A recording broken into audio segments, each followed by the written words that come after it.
Bueno, hola chicos y chicas. Espero que estén bien. Bueno, esta va a ser, está entre las primeras clases de la materia de hematología y bueno, el hemograma, de que es lo que se va a tratar, es uno de los estudios más importantes de la hematología. Eh, es una de las solicitudes médicas de las más frecuentes que se le pide a cualquier paciente en casi cualquier momento para estudios de rutina, para evaluar a un paciente internado. El hemograma tiene una gran cantidad de información en su contenido eh, y bueno, esta clase es como para comenzar con, eh, para aprender de qué está compuesto el hemograma, que va a ser eh, un estudio de laboratorio que nosotros los bioquímicos tenemos que tener bien en claro cómo realizarlo y a su vez tenemos que interpretarlo correctamente, ¿no? Eh, bueno, este video un poco yo quiero hablar de algunas cosas que me parece que está bueno aclarar en audio. Por ahí no voy a repetir todo lo mismo que dicen las filminas, hay cosas que las voy a pasar más rápido. Pero bueno, el hemograma es la medición de los parámetros hematológicos representado por el recuento de glóbulos rojos, el hematocrito, la hemoglobina, índices hematimétricos, recuento total y diferencial de leucocitos y recuento de plaquetas, ¿sí? Esta es toda la información que tiene que estar en un hemograma completo. El recuento de plaquetas, a veces cuando se pide el hemograma, eso quedó de cómo se hacía antes, de una manera antigua. Por ahí el médico pide el hemograma y no incluye el recuento de plaquetas. De cualquier manera debería estar para estudiar todas las células sanguíneas. El hemograma, bueno, justamente es un recuento de las células sanguíneas y un análisis de su conformación, y va a ser básico en todo el estudio de la hematología, o sea, con cómo están esas células sanguíneas, en qué número están, cómo es su morfología y todo eso va a ser muy útil para, eh, digamos, por eso ustedes van a tener que tener una buena idea de cómo es lo normal que se debería encontrar en un análisis de sangre normal de un paciente que no está transcurriendo por ninguna patología. Van a ver que los valores de las células sanguíneas varían mucho, no solo por patologías, sino por distintos momentos fisiológicos de la vida del ser humano, también con los géneros. eh, por ejemplo, hay distintos recuentos celulares entre hombres, mujeres. Mujeres, por ejemplo, que están embarazadas van a tener otros valores de referencia en cuanto a las células sanguíneas. Eh, un bebé recién nacido va a tener valores de referencia que se corresponden a ese momento, luego en la infancia va a haber otros, luego la adolescencia. Tienen que tener muy en claro cuando interpretan un hemograma, bueno, cuál es la edad del paciente, el sexo, todo eso como para poder decir si alguna de las células que se están contando o se está mirando su morfología se sale de los parámetros normales, ¿no? Bueno, acá hay un ejemplo de un informe de un hemograma completo en el cual está toda la serie blanca, o sea, lo que son los leucocitos, y está el recuento total de leucocitos, o sea, en número, en valor absoluto, ¿sí? En este caso es 7450 glóbulos blancos por microlitro de este paciente o esta paciente. Y después el recuento diferencial de leucocitos, o sea, estos leucocitos, cómo están compuestos en realidad. Vamos a ver en la materia también que los glóbulos blancos son muchos y variados, ¿no? Hay de distintos tipos. Neutrófilos, linfocitos, monocitos, eosinófilos, basófilos, ¿sí? Glóbulos blancos que encontramos en sangre y entonces se informa el porcentaje que hay de cada uno. Entonces, de neutrófilos hay un 46% de los 7.450 glóbulos blancos totales que tiene la persona. Entonces, si uno quiere informar a los neutrófilos en valor absoluto, por ejemplo, bueno, hace el 46% de 7.450. ¿Sí? Y ahí lo informa en valor absoluto de neutrófilos por microlitro, en este caso. ¿Sí? Lo mismo tiene que estar la serie roja, o sea, el recuento de glóbulos rojos o eritrocitos, eh, el valor de la hemoglobina, la concentración de la hemoglobina. En el caso de los glóbulos rojos, ven que está expresado esto sería 4.450.000 glóbulos rojos por microlitro, ¿sí? Cuando es por microlitro. La hemoglobina es una medida de concentración de la hemoglobina, de esta proteína tan importante que está dentro de los glóbulos rojos, que se va a ocupar de tantas funciones, pero sobre todo la función respiratoria, ¿no? en el organismo, y se expresa en modo de concentración. En este caso, esta hemoglobina es de 14,1 gramos por decilitro de esta persona. El hematocrito, que ya vamos a ver bien qué es, pero es una medida es una proporción de los glóbulos rojos, de la cantidad de glóbulos rojos con respecto a la sangre entera total. Entonces este hematocrito es 41%, que se informa en porcentaje o en fracción.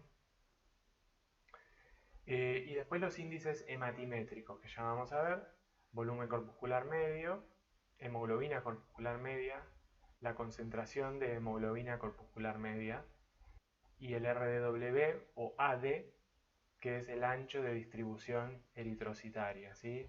RDW es la sigla en inglés de lo mismo. Estos son parámetros que ya les vamos a contar, que hablan de cómo está el volumen de estos glóbulos rojos, las formas, la cantidad de hemoglobina que tienen, ¿sí? Y también la distribución de estos glóbulos rojos, porque a veces pueden ser todos los glóbulos rojos muy parecidos entre sí y tener la gran parte el mismo volumen o el mismo tamaño, o a veces en distintas patologías se pueden dar que hay glóbulos rojos muy chiquititos en convivencia con glóbulos rojos normales o más grandes. Entonces el RW habla un poco de eso, de la distribución de los tamaños de glóbulos rojos. Y lo que queda son las plaquetas. Recuento de plaquetas, en este caso 215.000 por microlitro de esta persona.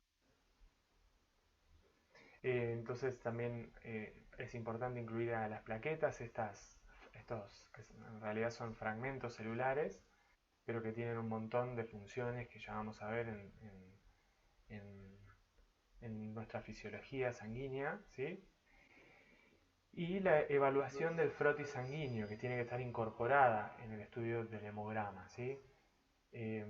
No solo el número o recuento de las células, sino que la evaluación del frotis, en la que vamos a ver en un frotis sanguíneo, en un portaobjeto, que lo vamos a colorear con una tinción específica, importante en hematología, y se va a mirar al microscopio.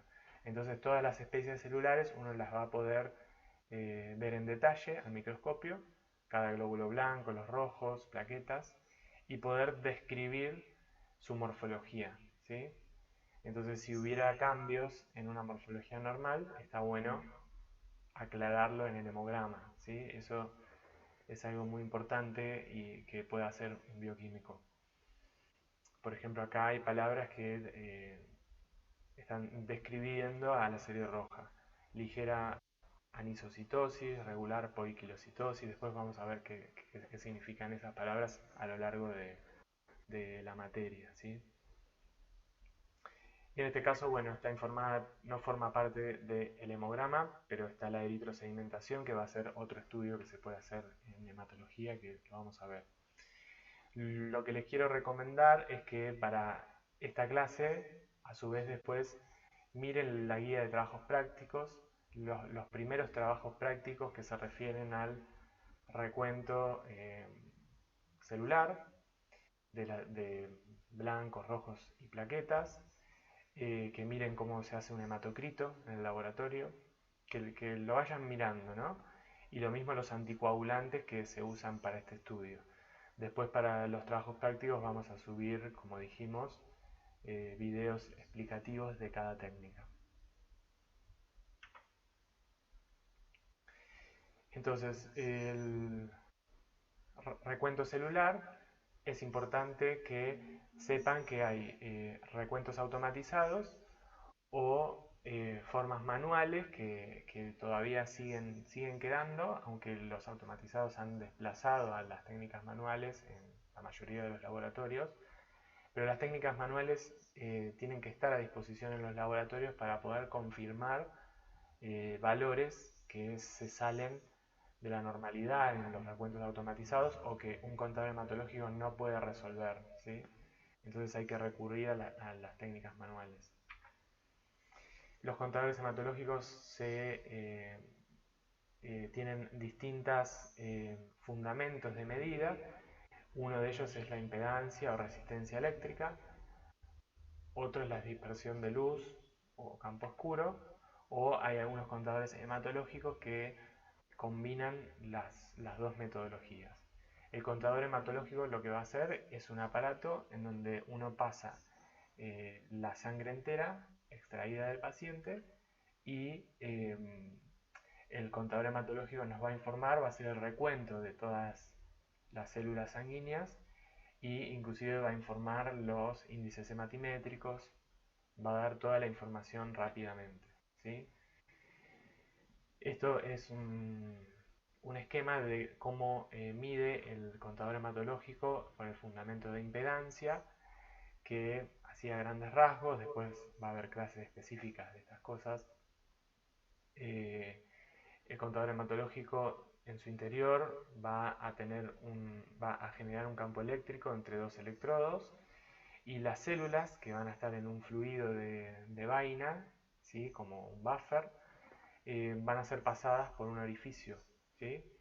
Y cuando pasa una célula, eh, la resistencia de esa célula va a ser mayor en por este orificio, ¿sí? Entonces eso va a ser captada por el detector, ese cambio en la resistencia, y va a ser contado como una célula cuando pasa un elemento. Según el tamaño del orificio y qué células estemos hablando, el contador se va a dar cuenta si son glóbulos rojos, glóbulos blancos, etc. La dispersión de luz es un fundamento en base a luz, que el contador va a tener una fuente de luz y va a generar un haz de luz, el cual va a incidir en una partícula y la luz va a ser dispersada en distintos ángulos. Esto, además, el contador tiene distintos detectores para los distintos ángulos de dispersión de la luz, y entonces va a ser, cuando pasa una partícula por el haz de luz, va a ser contada como una partícula, y a su vez, según los distintos ángulos que la luz es dispersada, va a poder hablar de si esa partícula, qué tamaño tiene, qué complejidad tiene en su interior, ¿sí? Y eso va a ser muy útil, sobre todo, por ejemplo, en el recuento diferencial de glóbulos blancos. Bueno, muy importante que para hacer un hemograma, o sea, el hemograma se hace de una punción sanguínea, eh, que también vamos a hacer un videito de cómo extraer sangre.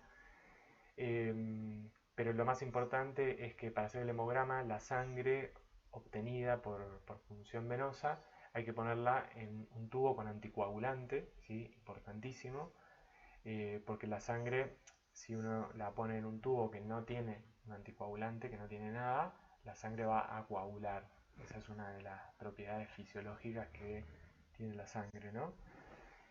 Entonces tiene que ser puesta en contacto con un anticoagulante, que el anticoagulante de elección para hacer un hemograma es el EPTA, ¿sí?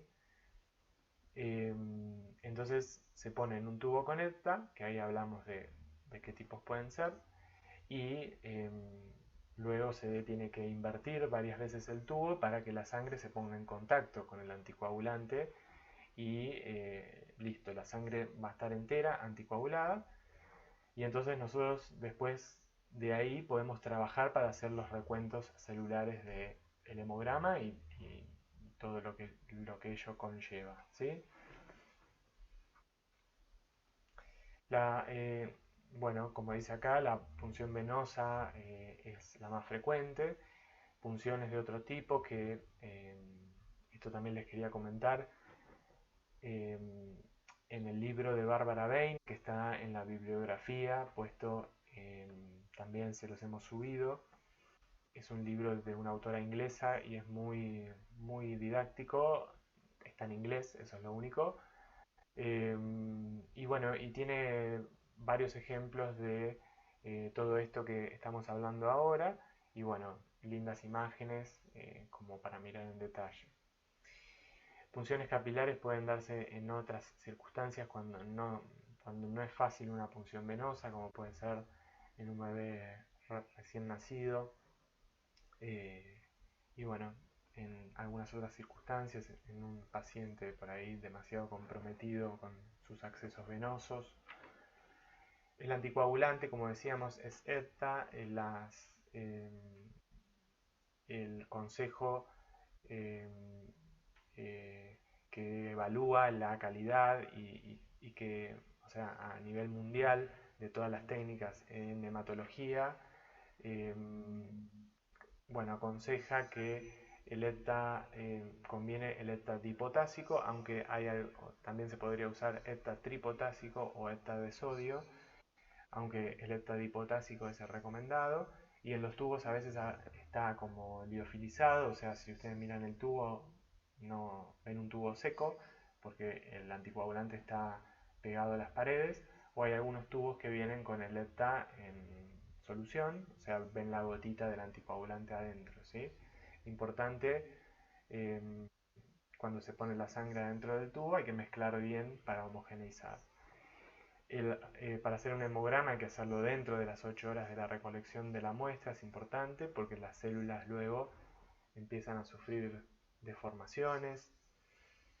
El EPTA por eso es el de elección para hacer el hemograma, es el que mejor conserva la morfología de las células en el tiempo, pero siempre es un agregado, digamos, un anticoagulante a la sangre entera, entonces un poco a lo largo del tiempo puede llegar a modificarse también esas células, ¿no? Eh, bueno, recuento de glóbulos rojos, acá ven los distintos intervalos de referencia para los distintos casos. Recién nacidos, esto ven que es 4,7 a 6,3 por 10 a la 12 por litro, en este caso está expresado por litro. También lo van a encontrar en lo que en los informes en general que emitimos acá en Argentina, están por microlitro, entonces serían por 10 a la 6, entonces 4,7, eh, digamos, 4.700.000 sería en este caso, o 6 a 6.300.000 por microlitro, ¿sí? Si lo piensan en microlitro, los glóbulos rojos están en el orden de millones en la sangre. En los recién nacidos hay un poquito más de glóbulos rojos porque por esa leve condición de hipoxia en el que está el feto en la vida, en, en la etapa intrauterina, ¿sí? Eh, y entonces por eso nace con una cantidad mayor de glóbulos rojos, porque necesitaba muchos glóbulos rojos para esas condiciones de leve hipoxia. Y después en los niños baja un poco, y después vuelve a subir un poquito en los adultos. eh, y en el hombre, bueno, a veces se mantiene un poquitito por encima de la mujer en edad fértil, sobre todo, ¿no? Eh, y bueno, el número de glóbulos rojos va a tener que ser interpretado junto con el hematocrito y la concentración de la hemoglobina para tener una buena idea de cómo está la serie roja en un paciente. Esto va a ser muy importante para detectar, por ejemplo, lo que se dice, lo que son las anemias, ¿sí? Que van a ser patologías que las vamos a ver en esta materia, o cuando los glóbulos rojos están aumentados, ¿sí? En condiciones que se llaman poliglobulias.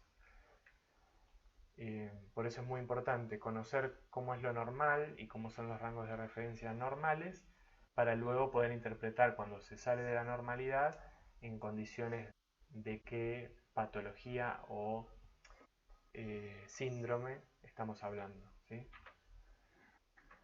El recuento de glóbulos rojos, esto le quería decir de esta frase. Antes se hacía recuento de glóbulos rojos manual en cámara de Neubauer, que la vamos a ver ahora, y eso se dejó de hacer porque tiene un alto error, ¿sí? Y entonces ya no se hace el método manual para contar los glóbulos rojos, hay que recurrir a un contador hematológico sí o sí. El hematocrito es la relación entre el volumen ocupado por los glóbulos rojos y el volumen sanguíneo total de una muestra de sangre, ¿sí? Van a ver en el trabajo práctico que el microhematocrito es poner la sangre en un capilar, de esos muy finitos, y se centrifuga, entonces se va a medir cuánto queda de la capa de glóbulos rojos con respecto al volumen total de sangre. Eso es el hematocrito. El contador hematológico también va a informar la medida del hematocrito, pero lo va a obtener de manera calculada de otras medidas, como el recuento de glóbulos rojos y el tamaño de los glóbulos rojos a través del volumen corpuscular medio. Para el hematocrito, bueno, también, como dijimos, es la misma muestra para hacer el hemograma en general. Algunos, capilares tienen heparina. Cuando se obtiene un poquitito de sangre de alguna gota de forma capilar y se llena un capilar nada más, bueno, ese capilar puede tener heparina para que no se coagule la sangre en el capilar, y es, digamos, como para obtener un hematocrito y tener ese dato solo, ¿no? Acá es cómo se mide manualmente el hematocrito, que ya lo vamos a ver explicado cuando hagamos videos de la práctica.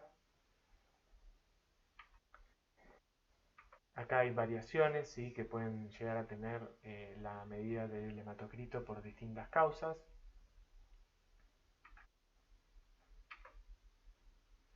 El hematocrito también va a ser distinto según la edad de la persona. Los recién nacidos tienen un hematocrito alto, de 54 más o menos 10%, ¿sí? Después en los niños baja y vuelve a aumentar en las mujeres y hombres adultos. Las mujeres, la media del hematocrito, las mujeres en edad fértil, es un poco menor que los varones. Luego las mujeres, luego de la edad fértil, la medida es mucho más parecida a los varones. Y las embarazadas van a ver que tienen una media de hematocrito, un valor normal de hematocrito inferior, ¿no? Que eso es por el efecto de hemodilución, o sea, de dilución de la sangre por aumento del volumen plasmático que se genera durante el embarazo. El hematocrito, como dijimos, el contador hematológico lo va a calcular, ¿sí? Lo va a obtener por cálculo de la medida del volumen corpuscular medio, que es una medida que mide el contador, y el número de glóbulos rojos, que también lo mide el contador. ¿sí? La concentración de hemoglobina que se obtiene por métodos colorimétricos, ¿sí? Tanto se puede hacer de forma manual o el contador hematológico también tiene un método colorimétrico para realizarlo.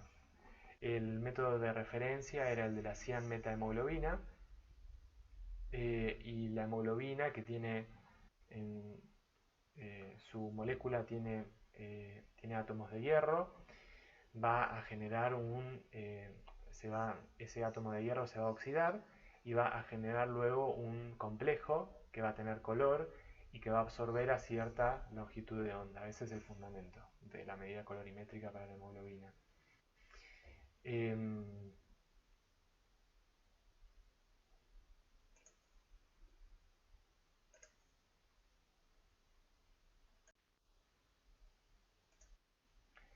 bueno, entonces acá este es el rango de referencia para los adultos, hombres y mujeres.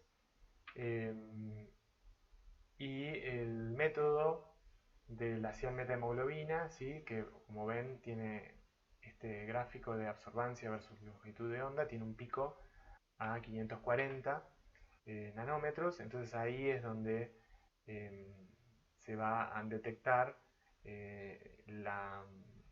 sí, o sea, la formación del complejo, ¿no? que tiene color. Los métodos con cianuro han sido reemplazados en los contadores hematológicos por otras, eh, como por ejemplo el método de la sulfohemoglobina, otros métodos que forman otros complejos colorimétricos para no tener el cianuro como que es algo contaminante, ¿no? Y se ha dejado de lado. La hemoglobina es una medida de concentración que se informa en gramos por decilitro o gramos por litro. Los índices hematimétricos, estos que tienen que estar en un hemograma, uno es el volumen corpuscular medio, que es una medida de volumen. Ven que en general las unidades son de femtolitros, o sea, es una medida muy pequeña y habla del volumen medio de los glóbulos rojos, ¿sí? Eh, por ejemplo, entonces, si este BCM estuviera disminuido, uno podría hablar que esos glóbulos rojos son pequeños y uno habla de que hay microcitosis. Si el BCM está aumentado, o sea, el volumen en promedio de los glóbulos rojos eh, son más grandes, está más grande, entonces eso habla de que hay macrocitosis, ¿sí? Después tenemos a la hemoglobina corpuscular media, eh, que es una medida de masa de la hemoglobina, por eso muchas veces la unidad es en picogramos, y habla de la cantidad de hemoglobina que tiene cada glóbulo rojo, ¿sí? En medida de masa. Esto, bueno, si hay o sea, si la coloración de los glóbulos rojos está más disminuida, eso viéndolo en un frotis, ¿no? Si está disminuida la cantidad de la hemoglobina en los glóbulos rojos, eso habla de que hay hipocromía o anisocromía cuando hay diferencias en, en la cantidad de hemoglobina que tiene cada glóbulo rojo, ¿sí? Eso lo vamos a ver en detalle después. Y la concentración de hemoglobina corpuscular media, que es una medida de concentración, y habla de la concentración de hemoglobina en un volumen de glóbulos rojos, ¿sí? Por eso es una medida de concentración. El RW o AD en castellano, ¿sí? Es el ancho de la distribución eh, de los glóbulos rojos, ¿sí? Que se puede expresar como medidas de desviación estándar o de coeficiente de variación, o sea que en femtolitros porcentaje, y nos va a dar idea de si hay cambios, o sea, si hay diferencia en los tamaños de los glóbulos rojos, o sea, hay glóbulos rojos chiquitos, también otros grandes, intermedios.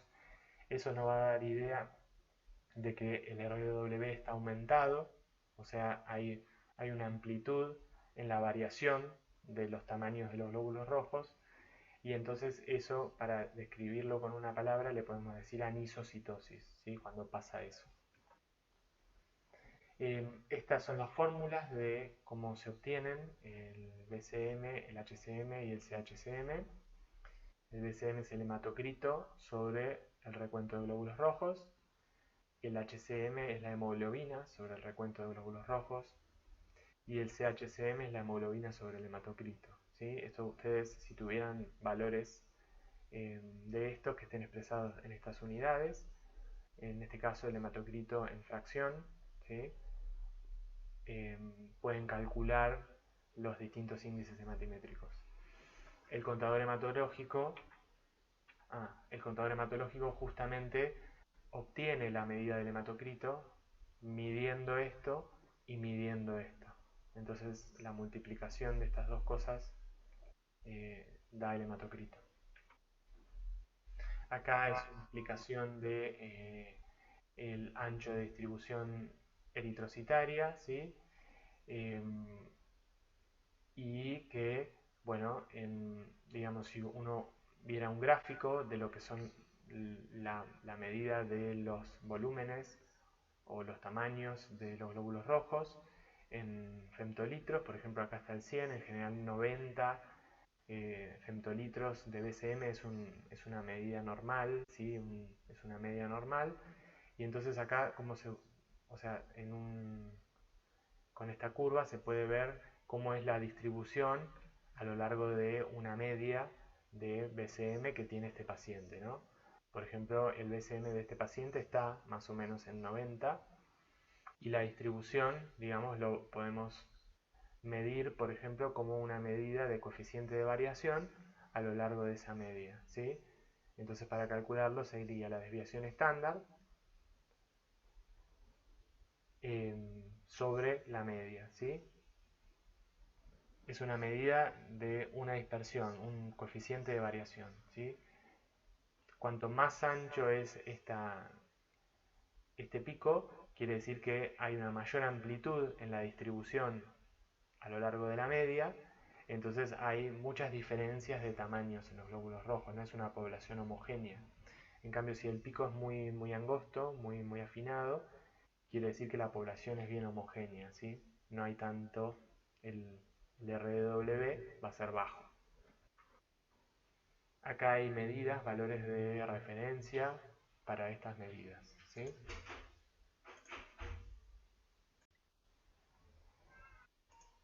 Bueno, estos valores de los índices hematimétricos nos van a dar idea, por ejemplo hay algunos como el CHCM que tienen un intervalo muy, muy cortito de normalidad, y bueno, cómo estén modificados y con el recuento de glóbulos rojos y la hemoglobina nos va a dar idea justamente de si hay patología, si hay anemia, cómo es esa anemia, si los glóbulos rojos son chiquitos, si la hemoglobina está muy disminuida dentro de ellos, si la forma de esos glóbulos rojos por ahí tienen formas anormales, ¿sí?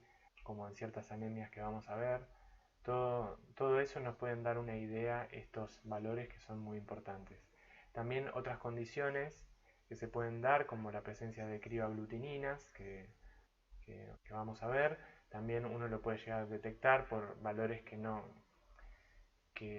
son congruentes de que nos informa un contador hematológico, y por ejemplo la medida del CHCM está muy por afuera de este valor normal. Entonces hay muchas cosas que se pueden detectar con estos índices. El recuento de glóbulos blancos y diferencial de leucocitos, quiero que les quede claro que la metodología, bueno, es por microscopía o con el contador hematológico. El recuento diferencial de leucocitos, ¿qué es? Es informar en porcentaje la cantidad de, o sea, las especies de glóbulos blancos que hay, ¿sí? Entonces yo tengo que, o el contador hematológico o el bioquímico en el microscopio, tiene que identificar las poblaciones de glóbulos blancos que hay y decir cuánto hay de cada uno en porcentaje. Preferentemente para hacer el frotis de sangre periférica se utiliza sangre sin anticoagulante, o sea, cuando se hace la extracción de la punta de la aguja que no está en contacto con el anticoagulante, se pone una gotita en el portaobjetos y se extiende eso, ¿sí? Para ver la morfología es la mejor muestra y de preferencia usar sangre sin anticoagulante. Esto es muy importante que se lo graben porque es una típica pregunta que hacemos, ¿no? En el caso de que no se pudo hacer en ese momento de la extracción y ya la sangre la tenemos toda en el tubo ya con EPTA, bueno, como segunda opción podemos hacer un frotis de sangre anticoagulada con EPTA, o sea, tomar una gotita del tubo y extender eso y colorearlo, ¿sí? Hay que hacer un teñido rápido para ver la morfología de las células. La tinción de preferencia es la tinción de Mayrum-Giemsa, pero hay otras tinciones como metanol-Giemsa u otras de Wright también, depende de los distintos lugares, pueden llegar a ser distintas coloraciones. En general es típico en Argentina la de Mayrum-Giemsa y van a ver que en la guía de trabajos prácticos la tienen bien detallada y también vamos a hacer algún videito para explicarla. Entonces, bueno, esos frotis se tienen que teñir para poder mirar al microscopio, ¿sí? Y se expresan o sea, hay que mirar todas las especies celulares, ver los glóbulos rojos, las plaquetas, si tuvieran cosas raras, cosas que no son normales. Y los glóbulos blancos, hay que mirar todas las especies que hay y cuando se expresan en porcentajes todas las especies, bueno, ese es el recuento diferencial de leucocitos. Acá esto es una imagen de lo que uno ve en el microscopio de sangre periférica teñida con la tinción de Mayrum-Giemsa. Vemos glóbulos rojos, ¿sí? Típicamente. Acá hay una plaqueta, por ejemplo, y distintas especies de glóbulos blancos, ¿sí? Acá hay un neutrófilo bien maduro, acá hay un neutrófilo en banda, es un estadio previo a la madurez total. Acá hay un linfocito, acá hay un monocito, acá hay un basófilo y acá hay un eosinófilo, ¿sí? Eso lo vamos a ir viendo a lo largo de la materia también. Entonces hay valores de referencia para el recuento diferencial de leucocitos. En general, en los adultos tenemos esta proporción, ¿no? Hay una mayor cantidad de neutrófilos que de linfocitos, ¿sí? Que son las dos especies mayoritarias. Luego vienen los monocitos y después eos y basófilos en porcentajes. Aunque en pediatría, por ejemplo, esto puede estar invertido, o sea, en momentos de la infancia son más los linfocitos en proporción que los neutrófilos, por ejemplo. Pero son cosas a tener en cuenta también en distintas patologías. Esto. Y el recuento total de leucocitos, o sea, en valor absoluto de todos los glóbulos blancos, sin diferenciar las especies dentro de ellos, ¿sí? Eso es lo que se va a llamar recuento absoluto de glóbulos blancos o total, ¿sí? Que se va a poder hacer en cámara de Neubauer, que también está en la guía de trabajos prácticos, o lo va también a hacer el contador hematológico, ¿sí? Contando las células. La cámara de Neubauer lo que tiene es que es una camarita que tiene esta escala graduada, ¿sí? Que tiene distintos tamaños. Este cuadrado, por ejemplo, grande, tiene un lado de 1 milímetro y a su vez tiene profundidad esta cámara, o sea que no es chata, sino que tiene una profundidad de 0,1 milímetros, ¿sí? Entonces la idea de esto es que esta escala graduada piensen que es microscópica, ¿sí? Entonces uno ve esto que les estoy mostrando acá mirando al microscopio. Es algo muy, muy chiquitito que no se ve cuando uno mira la cámara y la tiene en la mano, no se ve a simple vista, ¿sí? Hay que mirarlo al microscopio esto. Y cuando se pone la muestra que queremos contar, cualquier tipo de célula, se carga esta cámara y piensen que vamos a tener a las celulitas acá, en estos espacios. Entonces vamos a contar las células en un espacio que va a tener una cierta medida de superficie, y además, como tenemos profundidad, a su vez van a estar en una medida de volumen, ¿sí? Entonces las células que nosotros contamos van a estar en un cierto volumen de la cámara, depende de dónde las contemos, y eso lo podemos referir a, por ejemplo, hay tantos glóbulos blancos en un microlitro, ¿sí? Haciendo una regla de 3 simple. Ese es el fundamento de contar en la cámara de Neubauer cualquier tipo celular y en cualquiera de estos espacios, ¿no?, que yo quiera contar. Los glóbulos blancos, preferentemente, se van a contar estos 4 cuadrados grandes para dar un resultado que tenga, o sea, que sea un buen dato, que no tenga mucho error. Conviene contar en estos 4 cuadrados grandes, ¿sí? Digamos, si yo quisiera contar un cuadradito solo y eso referirlo y llevarlo a un microlitro, bueno, lo que puede tener es que yo cuente muy poquititas células, es que eso va a tener un error muy, muy grande y por ahí no va a ser un reflejo de lo que realmente la persona tiene en sangre. En cambio, yo cuanto más células cuente, el error va a disminuir, ¿sí? Y va a ser más un reflejo de lo que realmente la persona tiene en sangre. Para hacer el recuento manual de glóbulos blancos hay que cargar la cámara de Neubauer, previamente haciendo una dilución de la sangre con un líquido de Turk, que está en la guía de trabajos prácticos en recuento manual de glóbulos blancos. Se hace una dilución 1 en 20 y el líquido de Turk es ácido acético, que tiene un poquito de colorante nomás.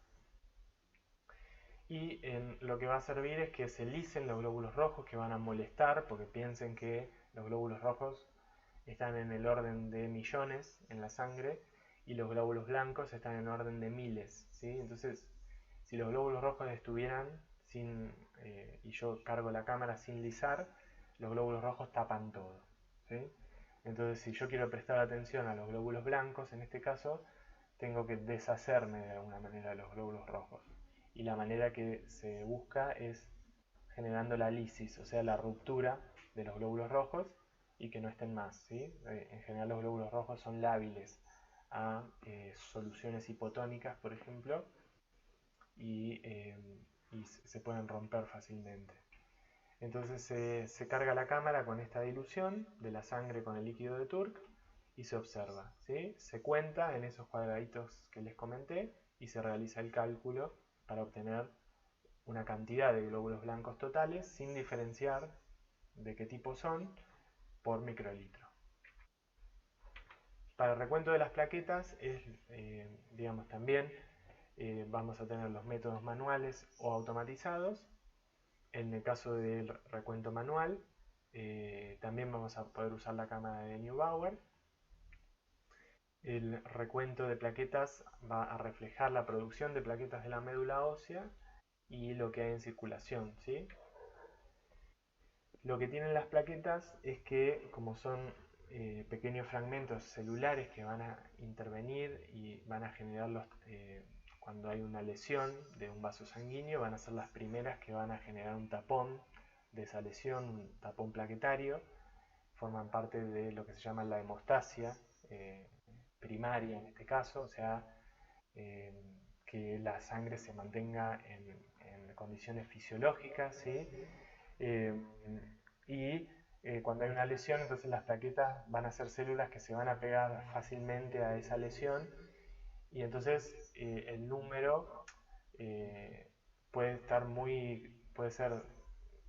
se puede ver afectado por distintos motivos. O sea, por ejemplo, de la punción misma, cuando uno hace la extracción sanguínea, si la extracción es dificultosa, por ejemplo, las plaquetas se pueden activar y empezar a hacer agregados de plaquetas y después cuando uno obtiene la sangre y lo pasa por el contador hematológico o hace el recuento manual, el recuento está disminuido, ¿sí? Porque las plaquetas ya hicieron todos agregados y ya no se pueden ver en dispersión, ¿no? Entonces, siempre que hay un recuento plaquetario que es un número bajo y uno no tuviera antecedentes de que el paciente tenga un bajo número de plaquetas, es el primer estudio, hay que confirmarlo con un frotis sanguíneo para ver si hay agregados de plaquetas, justamente, mirarlo al microscopio, ¿sí? Para confirmar.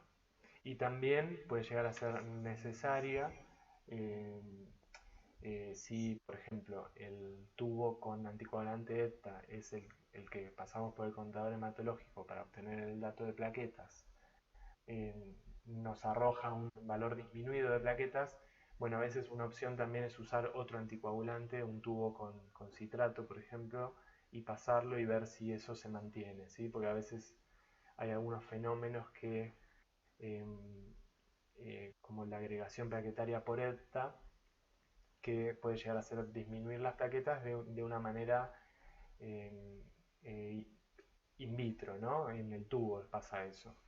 O sea, cuando se pone la sangre en contacto con el anticoagulante. Entonces sería una falsa disminución del número de plaquetas. Por eso esta aclaración la queríamos hacer para el recuento de plaquetas que son muy lábiles de que les pasen cosas. Entonces hay que confirmar un valor que es anormal de plaquetas si no hubiera nada rápido para justificarlo, ¿sí? También se hace una dilución para contar las plaquetas, en este caso con oxalato de amonio, también está en la guía de trabajos prácticos. ¿Por qué? Porque también hay que lisar a los glóbulos rojos para poder observar las plaquetas. Y el espacio de la cámara de Neubauer, si uno va a contar las plaquetas de manera manual, en el espacio recomendado es en donde esta subdivisión, ¿sí? Es más pequeña, ¿sí? Porque las plaquetas son las células más pequeñitas de todas, entonces nos va a servir que la cámara acá esté bien subdividida, ¿sí? Para contarlas y no perdernos en el recuento que estamos haciendo nosotros al microscopio, ¿sí? Valores normales de plaquetas de 150 a 400.000 por microlitro o por 10 a la 9 por litro, ¿sí?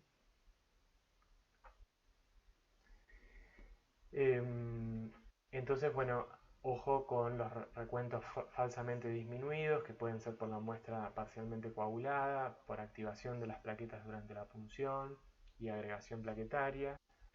Agregación plaquetaria que comentamos inducida por ETA, satelitismo plaquetario, que a veces las plaquetas se pueden pegar a otras células como glóbulos blancos y disminuir entonces el recuento de plaquetas libres.